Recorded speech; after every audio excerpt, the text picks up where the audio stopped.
Okay.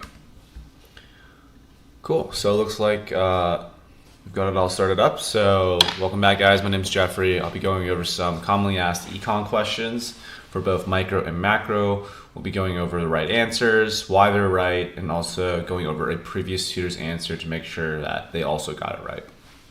That being said, we can just jump right into this first question.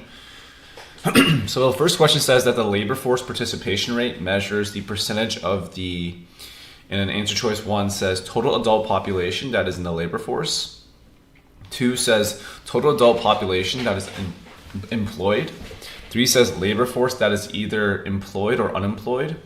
Or 4 says labor force that is employed.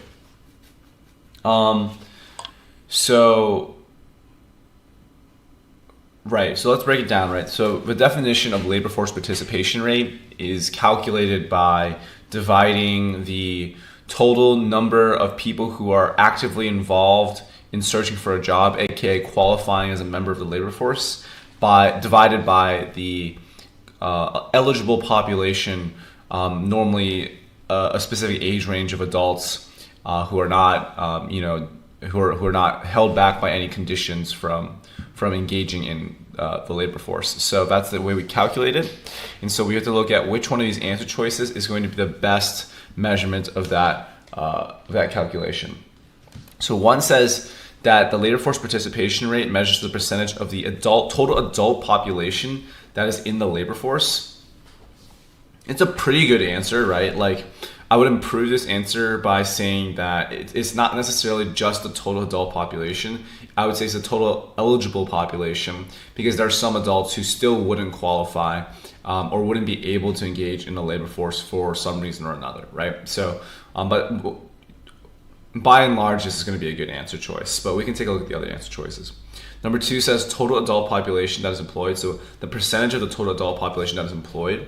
So we have to remember that labor force participation does not distinguish between whether or not you are employed or unemployed. It simply measures the total number of people in the labor force. The labor force composes all people who are employed and unemployed, right? So to divide the number of employed people by the total adult population would be to underestimate the labor force participation rate, because the unemployed people are still considered a part of the labor force. So 2 is going to be incorrect. 3 says labor force that is either employed or unemployed. And so this doesn't really make sense if we connect it back to the STEM. It measures the percentage of the labor force that is either employed or unemployed. That would be 100%, right? Because the labor force is simply composed of the sum of the number of people who are unemployed and the number of people who are employed.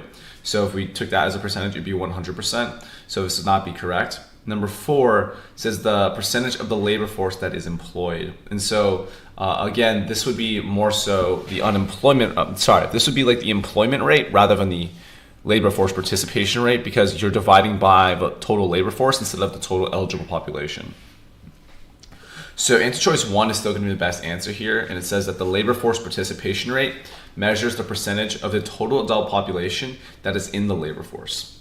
Let's take a look at the previous tutor's answer to see what they got. So the previous tutor said 3, the labor force that is either employed or unemployed. And so again, we're going to disagree with this answer, right? Because given that calculation, the percentage of the labor force that is either employed or unemployed is always going to be 100% by definition. So that's not what we're looking to measure with the labor force participation rate. Now let's take a look at their explanation to see why they reached that answer choice. They said that the labor force participation rate measures the number of people actively involved in an economy as a workforce. It's a ratio of the aggregate of all workers employed and unemployed, but actively searching for employment in the economy, to the total number of people in a non-institutionalized civilian working age population. That's so far correct. It is an indicator of an economy's active workforce, and is crucial to the analysis of unemployment and employment data of the economy. It excludes institutionalized people and people from non-working age populations from its calculation. This metric is representative of the proportion of people who are working or are looking for work out of all the people who are a part of the economy's labor force. So actually, the rationale behind their explanation basically makes sense, and it is correct.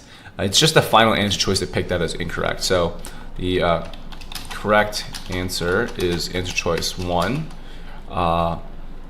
Answer choice 3 would always yield 100% because because the labor force is the sum of all employed